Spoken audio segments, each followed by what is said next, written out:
frère Serge m'a pris tout mon temps. Mais bon, c'est correct. On va s'ajuster la semaine prochaine.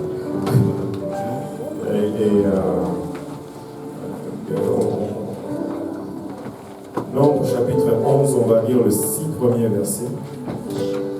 Si vous l'avez trouvé, dites Amen. Amen. Si vous cherchez encore, dites j'arrive. Alléluia. Si vous n'êtes pas en mesure d'arriver, suivez à l'écran. Le peuple murmura et cela déplut aux oreilles l'Éternel. Lorsque l'Éternel l'entendit, sa colère s'enflamma. Le feu de l'Éternel s'alluma parmi eux et dévora l'extrémité du camp. Le peuple cria Moïse. Moïse pria l'Éternel et le feu s'arrêta. On donna à ces lieux le nom de Tabéra, parce que le feu de l'Éternel s'était allumé parmi eux. Les ramassis des gens qui se trouvaient au milieu d'Israël furent saisis de convoitise. Même les enfants d'Israël recommencèrent à pleurer et dire « Qui nous donnera de la viande à manger ?» Nous nous souvenons des poissons que nous mangions en Égypte et qui ne nous coûtaient rien. Des concombres, des melons, des poireaux, des oignons et des os. Maintenant notre âme est desséchée, plus rien, nos yeux ne voient que de la manne. Amen. L'école du dimanche.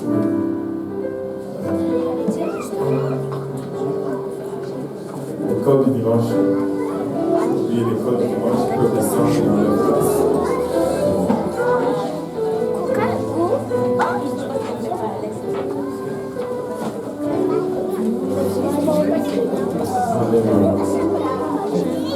On va le relire encore juste pour se remettre dans le bain et nous réfléchir. Nombre 11, verset 1. Le peuple murmura et cela déplut aux oreilles l'Éternel. Lorsque l'Éternel entendit, sa colère s'enflamma, le feu de l'Éternel s'alluma parmi eux et dévora l'extrémité du camp. Le peuple cria à Moïse, Moïse pria à l'Éternel et le feu s'arrêta. On donna à ces lieux le nom de Tabéra, parce que le feu de l'Éternel s'était allumé parmi eux. Le ramassis des gens qui se trouvaient au milieu d'Israël fut saisi de convoitise. Et même les enfants d'Israël commencèrent à pleurer et dire « Qui nous donnera de la viande à manger ?» Nous nous souvenons des poissons que nous mangions en Égypte et qui ne nous coûtaient rien. Des concombres, des melons, des poireaux, des oignons et des os. Maintenant notre âme est desséchée. Plus rien. Nos yeux ne voient que de la manne. Plus rien. Nos yeux ne voient que de la manne. Je pense qu'aujourd'hui et la semaine prochaine probablement, nous allons parler sur ces sujets. Au milieu de ton voyage, n'oublie pas ta destination. Au milieu de ton voyage, n'oublie pas ta destination. Amen. Prions tous ensemble. Seigneur Jésus-Christ, nous te rendons grâce encore une fois pour ton amour, ta bonté, ta fidélité. Te remercions, Éternel, pour le privilège que nous avons de nous tenir devant toi et devant ton peuple, Seigneur. Tous ensemble, lorsque nous venons et nous avançons vers toi, nous reconnaissons notre nature charnelle, Papa, qui ne nous permet pas de recevoir les choses spirituelles, car elles sont folie pour nous, Seigneur. Nous ne pouvons comprendre, Papa, sans ton aide. C'est pourquoi nous supplions, Seigneur, de nous accorder ton onction aujourd'hui. Papa, moi, afin que je puisse apporter ta parole sans crainte, ni faveur, ni hésitation. Seigneur Jésus-Christ, dans nous tous ensemble, et que cette parole, Papa, trouve une place dans nos cœurs, où elle va germer, produire le fruit, que ce fruit nous conduise jusque dans la vie éternelle. Père, c'est avec action de grâce dans nos cœurs que nous te prions. Dans le nom de Jésus, nous disons tous au nom de Jésus. Alléluia. Pouvons-nous poser nos Bibles juste pour un moment de battre la main pour le Seigneur. Notre Dieu est digne. Il est digne d'honneur, il est digne de louange, de gloire et d'adoration. Alléluia.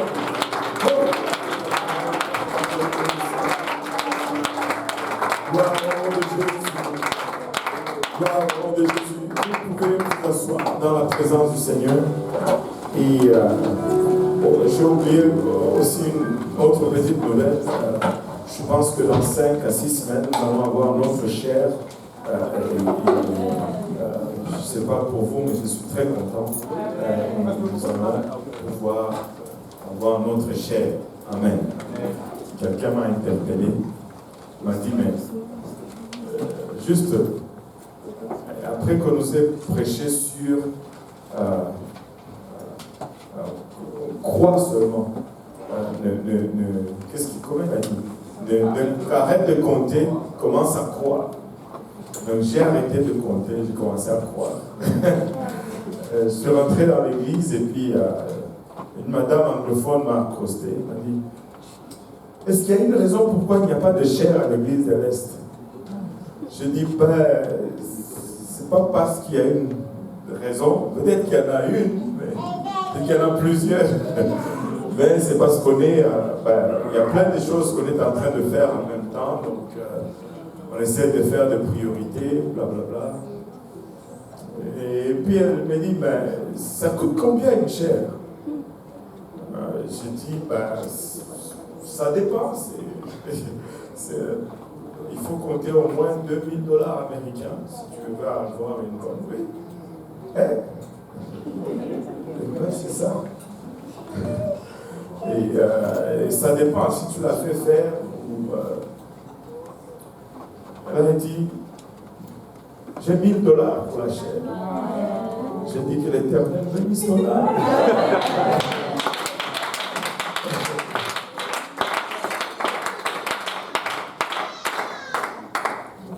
Et le lendemain, j'étais dans mon bureau, elle m'a donné un chèque de $1000 à l'église de l'Est pour la chair.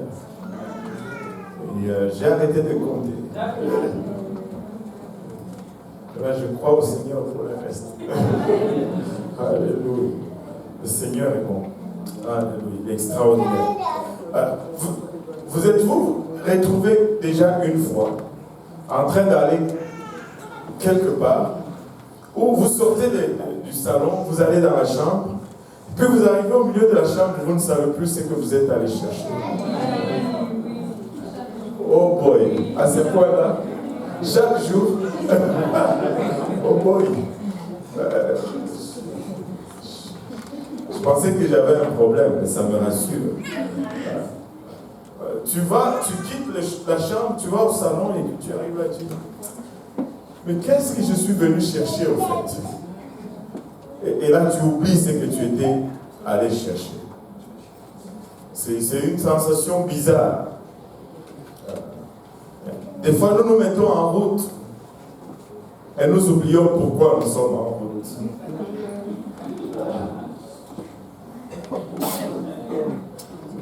Nous partons d'un point pour aller à un autre et nous oublions pourquoi nous sommes partis. Et c'est une chose dangereuse. C'est extraordinaire de voir le peuple de Dieu Israël naître comme de rien, d'un homme, d'une famille, arriver à un point où ils commencent à se multiplier, la main de Dieu les accompagnant tout le long. En moment de famine, Dieu a toujours une provision pour eux. Et c'est suite au plan de Dieu que cette famille ou cette nation s'est retrouvée en Égypte pour s'abriter d'une famine qui devait durer 7 ans. En principe, il devait y être pour 7 ans tout au plus. Et après la famine, retourner dans la terre promise. Mais le récit biblique nous raconte qu'au lieu de 7 ans de famine, Israël est resté en Égypte pendant 430 ans de temps. Et là, en Égypte, ils se sont multipliés, ils sont devenus une grande nation et ils ont commencé à être une menace pour le peuple égyptien. Et le peuple égyptien voulant les assujettis, voulant anticiper ce que Israël pouvait leur faire, a commencé à les soumettre à des travaux forcés. Et ces travaux durs d'esclavage a poussé Israël à commencer à murmurer, à demander à Dieu de les sortir d'Égypte. Et c'est avec une main puissante que Dieu a délivré Israël de l'Égypte. Les récits bibliques sont phénoménales. Il n'y a pas que le récit biblique là-dessus, mais l'histoire garde des traces de la main de Dieu qui a sorti son peuple de l'esclavage de l'Égypte d'une façon puissante. Et c'était tout simplement extraordinaire. L'Égypte qui voulait retenir ses mains-d'œuvre à bas prix a été forcée de les renvoyer et de leur donner leurs arriérages de paiement en un seul coup. Vous savez, Dieu se rattrape toujours. Dieu se rattrape toujours. N'ayez pas peur de commencer à bas salaire. Dieu va se rattraper. Le jour qu'Israël est sorti, ils ont dépouillé les Égyptiens. Ils ont littéralement dépouillé les Égyptiens. Certains disent qu'ils ont volé les Égyptiens, mais moi je dis toujours non, c'est un arriérage de leur salaire. 430 ans de travail d'esclavage, 430 ans de travail au salaire minimum, et ça se rattrape. Alléluia. Ils sont sortis, mais lorsqu'ils sont sortis, ils ne sont pas sortis seuls. Nous avons toujours tendance à penser que Israël était sorti seul. Seulement les Israélites sont sortis. Le jour de leur délivrance, plusieurs autres peuples qui n'avaient rien à voir avec l'Égypte les ont suivis. Ils ne les ont pas suivis à cause de la même raison. Ils les ont suivis parce qu'ils voyaient ce que Dieu faisait pour eux. Ils ne les ont pas suivis parce qu'ils avaient un engagement, une alliance, une relation avec Dieu comme Israël. Mais ils ont suivi à cause de la main de Dieu, à cause de la gloire de Dieu, à cause de ce que Dieu faisait pour Israël. Le verset 4 du chapitre 11 du livre de Nombres nous dit que le ramassis des gens qui se trouvaient au milieu d'Israël, ça c'est lorsqu'ils sont déjà dans le désert, le ramassis des gens qui se trouvaient au milieu d'Israël fut saisi de convoitise, et même les enfants d'Israël recommencèrent à pleurer et dire. Il y avait tout un ramassis des gens qui étaient avec eux. Et ces gens ont commencé à influencer Israël. Quand cette ramassis a commencé à avoir de la convoitise, a commencé à regarder le désert autour d'eux, et a commencé à penser à l'Égypte, ils ont commencé à se dire, mais pourquoi est-ce que nous sommes là même? Ils étaient dans un voyage, mais ils ne savaient pas la destination. Ils n'avaient pas la promesse. Israël avait la promesse. Mais si nous ne faisons pas attention, le ramassis de gens au milieu de nous vont commencer à influencer notre attitude. Voyant la convoitise et l'état d'esprit de cette ramassis, les enfants, et la Bible nous dit, et même les enfants d'Israël recommencèrent à pleurer et dire, qui nous donnera de la viande à manger? Eux qui étaient sous le joug de l'esclavage et qui étaient dans les travaux forcés, ils ont oublié les sifflements de fouet sur leur dos, ils ont oublié les corvées des heures, des corvées interminables. Ils ont commencé à penser aux poissons qu'ils mangeaient en Égypte, ils ont commencé à penser aux concombres qu'ils mangeaient en Égypte, ils ont commencé à penser aux melons qu'ils mangeaient en Égypte, ils ont commencé à penser aux poireaux, aux oignons qu'ils mangeaient en Égypte. Les os, c'est quoi les os? A-U-L-X. De l'ail, voilà, je m'en doutais un peu. De l'ail. De l'ail. Israël a commencé à regretter des épices.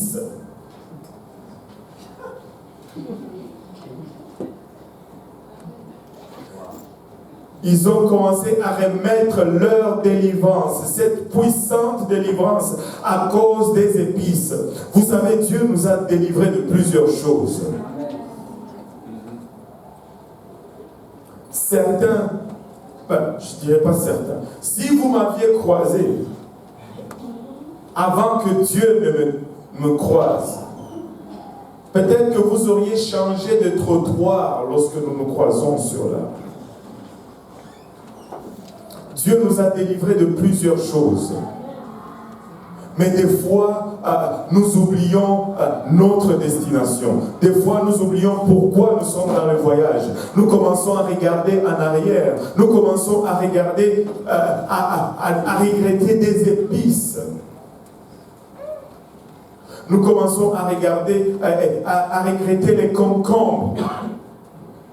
Nous mettons les concombres dans la même balance que notre liberté, notre délivrance. Ils ont oublié les plaies de l'Égypte. Ils ont oublié tout ce qu'ils ont dépouillé l'Égypte, là au milieu du désert. Au fait, leur problème, c'est qu'ils avaient vraiment oublié leur destination. Leur problème, c'est qu'ils ont commencé à oublier pourquoi Dieu les a fait sortir de l'Égypte. Tu ne peux pas te permettre d'arriver à une place où tu oublies. Pourquoi Au fait, je devais peut-être commencer par poser cette question. Pourquoi es-tu dans l'église aujourd'hui? Pourquoi es-tu là aujourd'hui? Pourquoi t'es-tu levé le matin? Tu as fait ta douche, brossé tes dents, tu as sauté dans ta voiture ou dans l'autobus, le transport en commun. Ça t'a coûté l'eau chaude, ça t'a coûté le savon, ça t'a coûté ton temps de voyagement pour être ici. Est-ce que tu te rappelles encore pourquoi tu es là? Parce que ce peuple a oublié pourquoi ils étaient dans le désert. Et ils ont commencé à murmurer. Et ils ont commencé à regarder en arrière. Au fait, peut-être que la motivation de leur voyage, au fait, ceux qui les accompagnaient n'avaient pas la bonne motivation pour le voyage. Et le fait d'avoir manqué cette bonne motivation, avec ils se sont trouvés dans le trouble. On va faire un saut de quelques milliers d'années. On va retrouver le Seigneur dans les parages de Capernaum, où après avoir nourri plus de 15 000 personnes, les érudits disent. La Bible nous dit 5 000 hommes. Et si on ajoutait les femmes et les enfants, les chiffres le plus conservateur, c'est 15 000 personnes. Dans le livre de Jean chapitre 6, Jésus a nourri avec 5 pains, plutôt 2 poissons et 5 pains, il a nourri 5 000 hommes. Après cela, il a envoyé les disciples de l'autre côté du rivage. Il est resté seul et il les a suivis en marchant sur l'eau. Les gens se sont rendus compte de cela. Parce qu'ils se sont dit, je saute plusieurs choses pour juste sauver le temps de lecture et toutes ces choses. Les gens se sont rendus compte de cela. On va lire le verset 22, Jean chapitre 6, verset 22. La foule qui était restée de l'autre côté de la mer avait remarqué qu'il ne se trouvait là qu'une seule barque et que Jésus n'était pas monté dans cette barque avec ses disciples, mais qu'il était parti seul. Et le lendemain, comme d'autres barques étaient arrivées de Tibériade, près du lieu où il avait mangé le pain après que le Seigneur eut rendu grâce, les gens de la foule, ayant vu que ni Jésus ni ses disciples n'étaient pas là, montèrent eux-mêmes dans ces barques et allèrent à Capernaum à la recherche de Jésus-Christ. Ils sont allés chercher le Seigneur. Ils ont vu qu'il n'était plus là, ils sont allés le chercher. Et l'ayant trouvé au-delà de la mer, il lui dit, Rabbi, quand es-tu venu ici? Il y avait une seule barque qui restait. Tu as envoyé tes disciples. Mais comment est-ce que toi tu es arrivé ici? Écoutez-moi, si tu cherches Jésus-Christ, tu vas le trouver. La Bible nous dit qui cherche, trouve. Ces gens le cherchaient et ils l'ont trouvé, malgré qu'ils n'avaient pas la bonne raison pour le chercher. Regardez le verset 26. Le verset 26 m'a laissé perplexe. Jésus leur répondit, en vérité, je vous l'ai dit. Et quand Jésus dit en vérité 2 fois, ça veut dire c'est la vérité.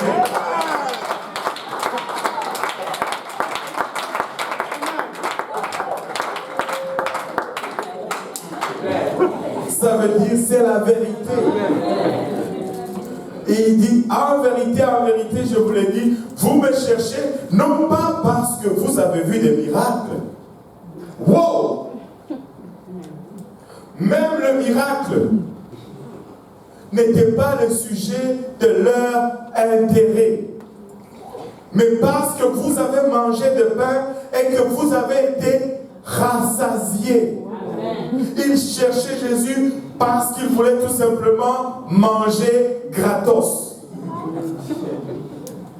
Israël était en route et ils ont commencé à dire, nous mangeons gratuitement en Égypte. Et voici un autre groupe qui le cherche encore parce qu'ils veulent manger gratuitement. Écoutez, oui, la Bible nous dit déjà, venez acheter, même ceux qui n'ont pas d'argent, venez acheter et sans argent. Le Seigneur nous les donne déjà gratuitement. Il nous dit dans sa parole, vous avez reçu gratuitement, donnez aussi gratuitement. Qui a payé pour entrer ici? Peut-être pour sortir, vous allez payer. Mais pour entrer, vous n'avez pas payé. C'est gratuit. Mais pour l'amour de Dieu, cherchons-le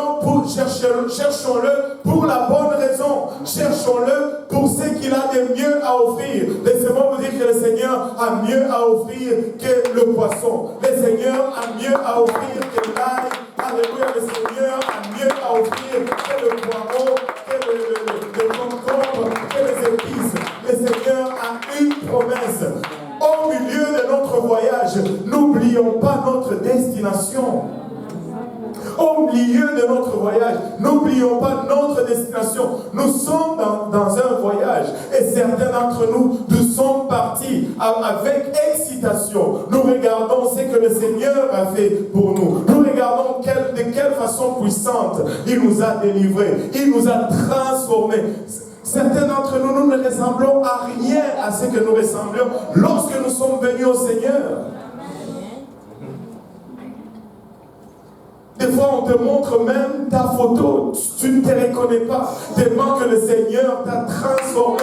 Et je n'invente pas, je n'exagère même pas. Je n'exagère même pas. Mais au milieu du voyage, ne regarde pas le désert autour de toi et que tu oublies maintenant ta destination. N'oublie pas pourquoi tu es en route. N'oublie pas pourquoi tu es en voyage. Alléluia. Ces gens sont sortis de l'Égypte avec une main puissante. Le Seigneur, alléluia, a envoyé une colonne de feu pour les baptiser de feu. Il a départi la mer pour les baptiser. Alléluia. Donc, le même processus, nous avons pris le même processus. Écoutez. Lorsque nous étions dans le péché, le Seigneur, alléluia, il a ouvert le Jourdain pour que nous puissions traverser.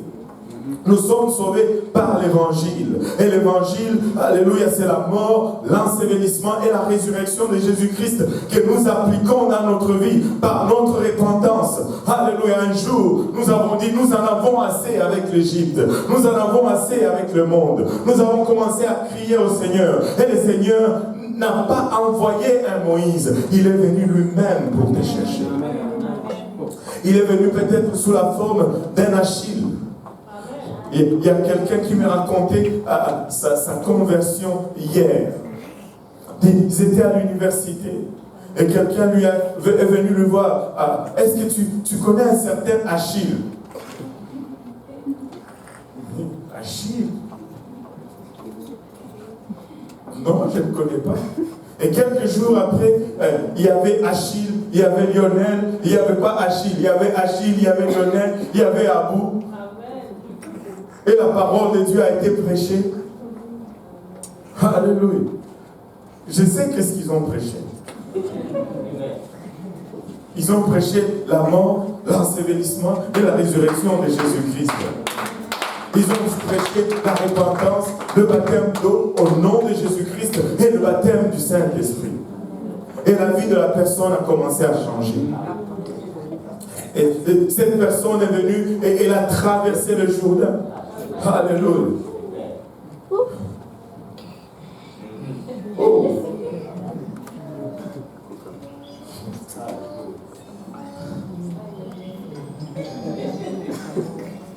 Est-ce que je dois aller jusque-là?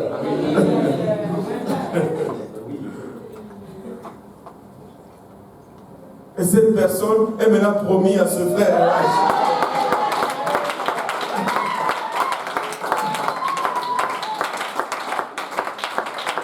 Il n'avait aucune idée qu'il était en train de sauver sa propre femme. Va évangéliser. Va évangéliser. Qui c'est?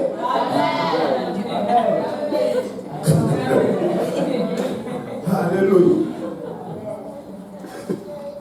Mais le but de cette grande délivrance n'était pas du poisson dans le désert. Le but de cette grande délivrance n'était pas de la viande dans le désert. Le Seigneur avait mieux, le Seigneur avait Canaan, le Seigneur avait la terre promise. Laisse-moi te dire aujourd'hui que le but de ce grand évangile, ce n'est pas une plus grande voiture.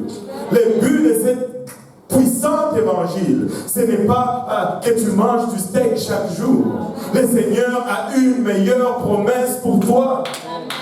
Au milieu de cette traversée du désert, n'oublie pas ta destination. Au milieu de ce voyage, n'oublie pas où tu es en train d'aller. Il y a de ces moments où c'est dur. Il y a de ces moments où ça cogne de tous bords. Il y a de ces moments où il y a tout un ramassis de gens qui sont parmi nous, qui sont là parce qu'ils savent que tu es venu à Dieu et que Dieu a transformé ta vie. Ils voient tu galérer et maintenant Dieu commence à te bénir et ils sont là et ils commencent à murmurer parce qu'ils ne voient pas ces bénédictions. Ils ne réalisent pas que nous traversons un désert, mais au milieu de notre voyage, nous n'allons pas oublier notre destination.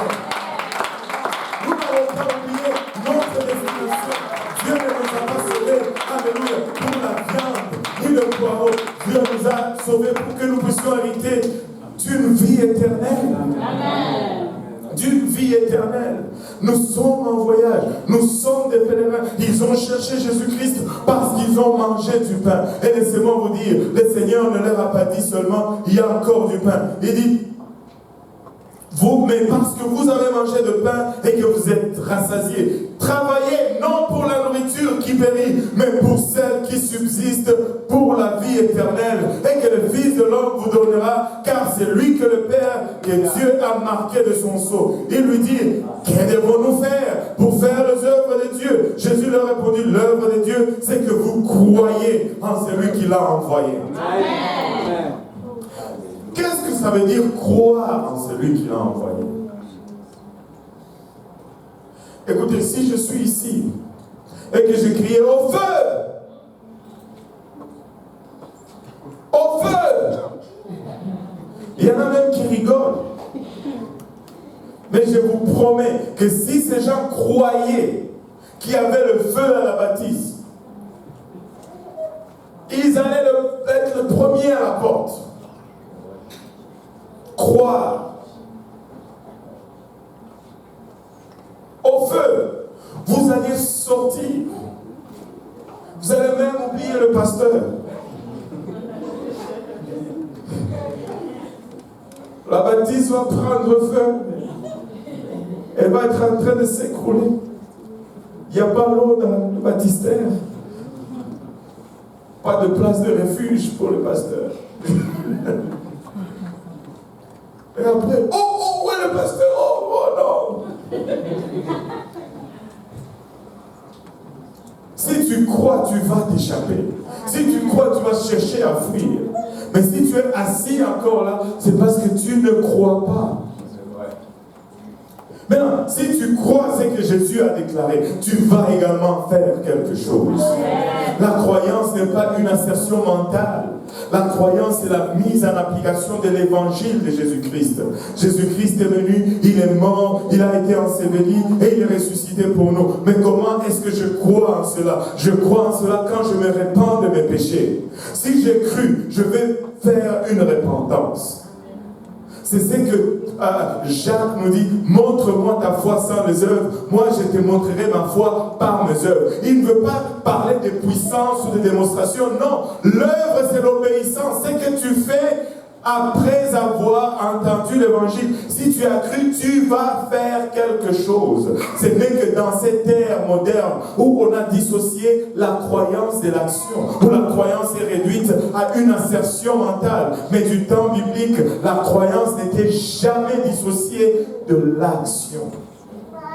Au fait, quand il n'y avait pas d'action, on disait qu'il n'y avait pas de foi. Si tu crois, tu vas te repentir. Si tu crois, tu vas te faire baptiser au nom de Jésus-Christ pour le pardon de tes péchés. Si tu crois, tu vas prier jusqu'à ce que le Seigneur te remplisse du Saint-Esprit et que tu parles en d'autres langues comme évidence de ce Saint-Esprit qui vient habiter en toi. C'est ça la croyance dont le Seigneur parle dans ce passage. Jésus leur répondit, l'œuvre de Dieu, c'est que vous croyez en celui qui l'a envoyé. Regardez le verset 30. La nature humaine ne change pas. Ce sont ces mêmes gens qui ont mangé du pain et du poisson. Ce sont ces mêmes gens qui le cherchaient pour manger encore du pain et du poisson. Mais ils osent poser la question, quel miracle fais-tu donc? Quel miracle fais-tu donc? Juste encore un autre miracle, Seigneur. Juste encore un autre miracle, Seigneur. S'il n'y a pas de miracle, c'est pas Dieu. Laissez-moi vous dire, il n'y a pas un plus grand miracle que celui de voir un pécheur qui était en route vers l'enfer, alléluia, qui se tourne et commence à marcher vers le ciel. Il n'y a pas de plus grand miracle, alléluia, qu'une vie transformée qui vivait dans la souillure, dans l'immondice de ce monde, mais qui est transformée, qui commence à mener une vie de sanctification. Il n'y a pas de miracle plus puissant que celui-là, car le Seigneur lui-même, après avoir ressuscité les morts, après avoir multiplié le pain et le poisson, après avoir guéri les lépreux et ouvert les yeux des aveugles, il dit à ses disciples, vous voyez ces œuvres, ne vous émerveillez pas, mais vous allez en faire même des plus grandes.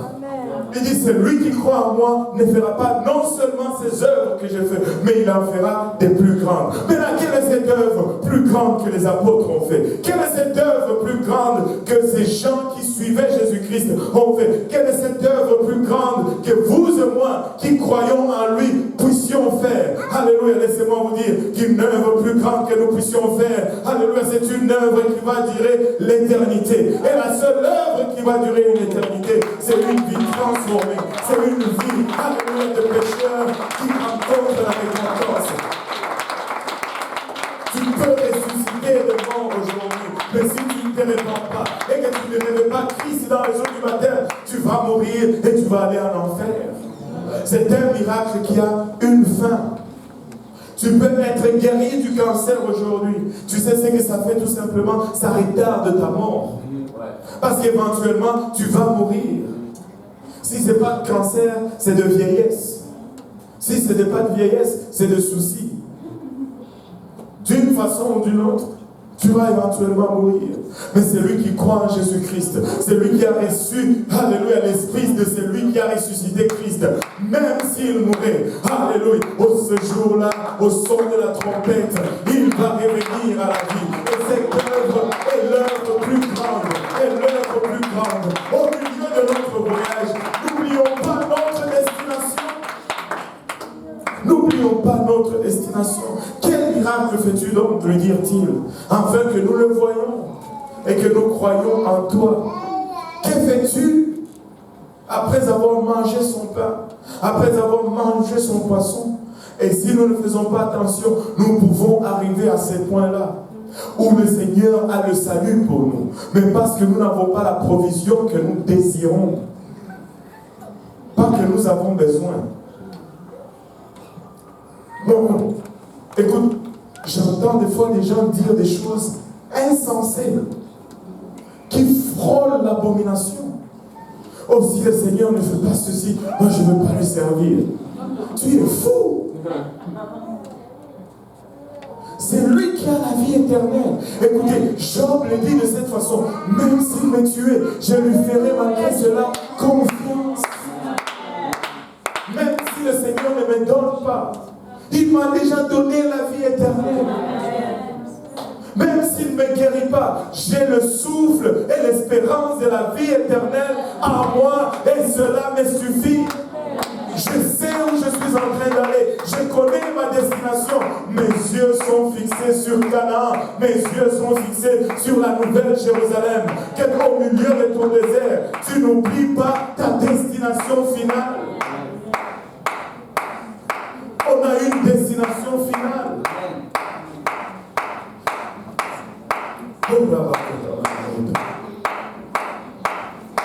Et ils disent, nos pères ont mangé la manne dans le désert, selon ce qui est écrit. Il leur donna du pain, le pain du ciel à manger. Jésus leur dit, en vérité, je vous l'ai dit. Et quand Jésus dit en vérité 2 fois, ça veut dire c'est la vérité. Alléluia. Moïse ne vous a pas donné le pain du ciel, mais mon Père vous donne le vrai pain du ciel.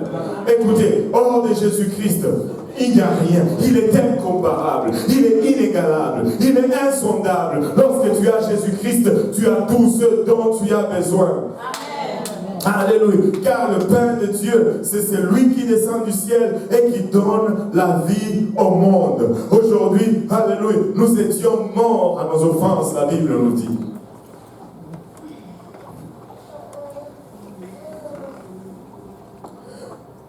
Nous venons trop souvent à Dieu pour le matériel. Mais laissez-moi vous dire ceci.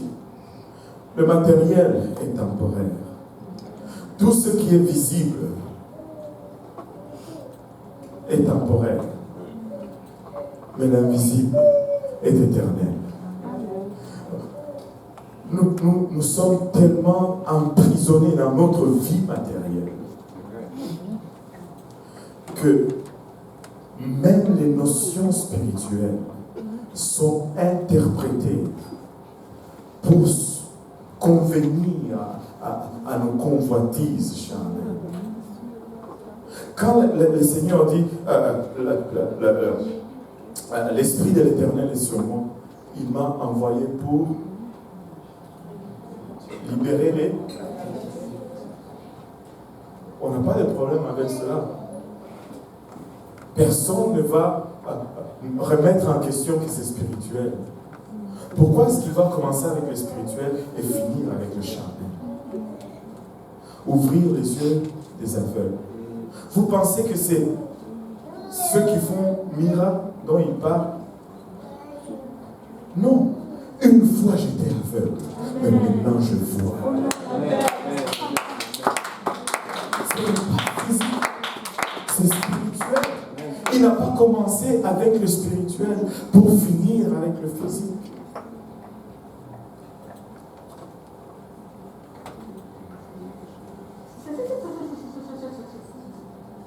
Ne passons pas à côté de ce que le Seigneur a de mieux pour nous. Si tu es ici et que tu n'as pas encore obéi à l'Évangile, tu peux y obéir aujourd'hui et être en route vers la nouvelle Jérusalem. Et si tu es déjà en route vers la nouvelle Jérusalem, oui, après cette grande délivrance, il y avait un désert à traverser. Mais le désert n'était pas la destination. Et la provision dans le désert n'était pas la raison pourquoi on a quitté l'Égypte. Quitter l'Égypte, c'est pour aller à Canaan. Si nous avons quitté le monde, c'est pour la nouvelle Jérusalem. Peu importe mon sort, si le Seigneur me bénit, béni soit le nom de l'Éternel. Le Seigneur ne me bénit pas, béni soit le nom de l'Éternel. Le Seigneur me guérit, béni soit le nom de l'Éternel. Je souffre, je suis malade, béni soit le nom de l'Éternel, parce que je suis en route vers la nouvelle Jérusalem.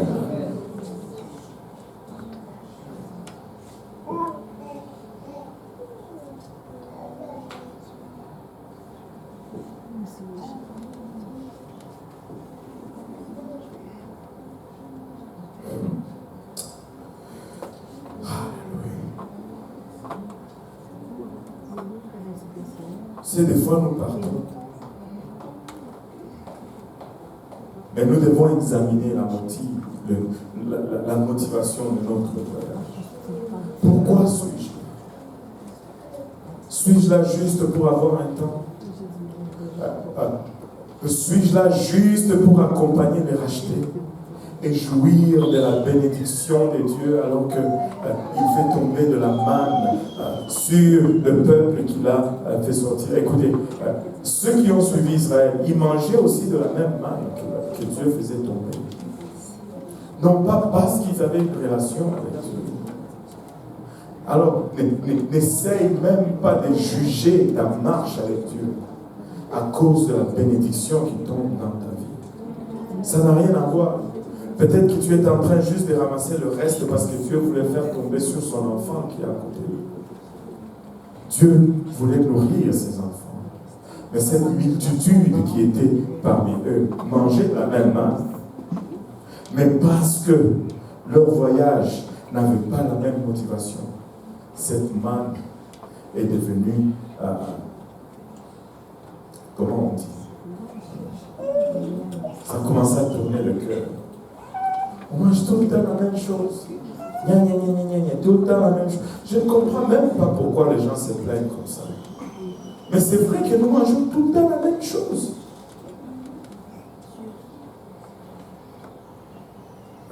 La plupart, ce sont des Africains ici, qui ont mangé le riz hier.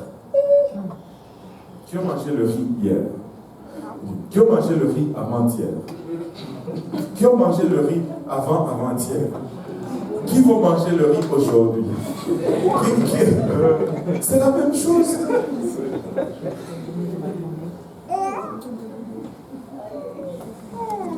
C'est la même chose. Et pour ceux qui sont au Canada, qui a mangé les pâtes hier? Qui va manger les pâtes demain? Qui va manger le pain? C'est la même chose. Nous mangeons essentiellement les mêmes choses. Mais quand nous venons à la maison de Dieu, c'est toujours la même chose. Écoutez, le même riz que tu manges aujourd'hui va te nourrir. Si tu manges le même riz demain, ça va te nourrir. Après-demain, tu manges le riz, ça va te nourrir. Et après-demain, tu manges le riz, ça va te nourrir encore. Qui a mangé le pain hier? Avant-hier. Et avant-avant-hier. Mais personne ne va dire non, parce que j'ai mangé le pain avant-hier, je ne suis plus nourri parce que j'ai mangé le pain pendant 7 jours. Mais qu'on ose prêcher le même sermon, même 2 fois. Toujours tout le temps la même chose, tout le temps la même chose. Je ne suis pas nourri dans cette église. Ah bon?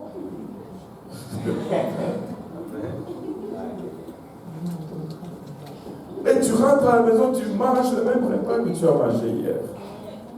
Waouh! C'est parce que tu as oublié ta destination.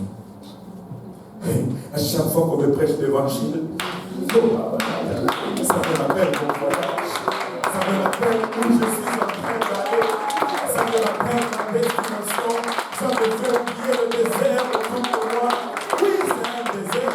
Oui, c'est marche dans les rues d'Oshelaka, tu vois la vie moribonde, tu vois le désastre, tu vois la drogue, la prostitution. Écoutez, que l'évangile me soit annoncé. Que l'évangile me soit annoncé. Je suis en route vers la nouvelle Jérusalem. Au milieu de notre voyage, n'oublions pas notre destination. Il y a un désert à traverser. Mais laissez-moi vous dire ceci, avec le désert, Dieu nous a fait la promesse qu'il va donner tout ce dont nous avons besoin pour traverser le désert. Pas pour nous réjouir dans le désert. Notre destination n'est pas le désert. Vous savez, Dieu pouvait leur donner des pâturages dans le désert. Il pouvait commencer à camper dans le désert. Dieu pouvait faire pleuvoir et leur accorder le meilleur pâturage, le meilleur troupeau là dans le désert. Mais ça serait hors de leur destination. Tu as une destination aujourd'hui. J'espère. Nous levons tous ensemble.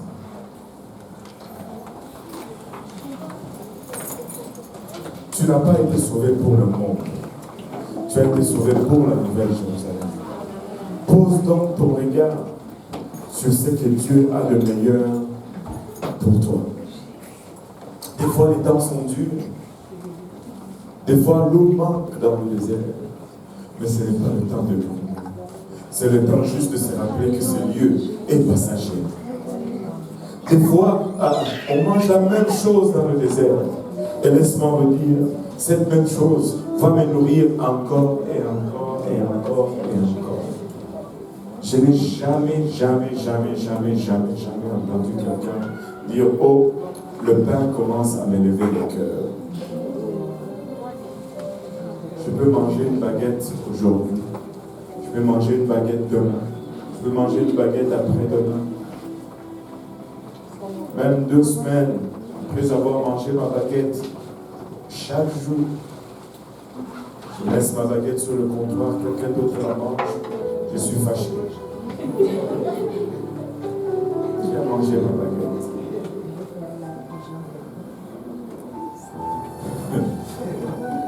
Écoutez, nous sommes juste de passage, mais gardons nos yeux sur la nouvelle Jérusalem. Le roi est déjà en route. Ce n'est pas le moment de laisser le désert nous distraire de notre voyage. Je ne veux pas arriver au milieu du chemin et dire qu'est-ce que je suis venu chercher ici. Car le Seigneur a vraiment le meilleur pour nous. Il a vraiment le meilleur pour nous. Et même si je suis en manque, je sais que là, au-delà du bleu, de l'autre côté du bleu,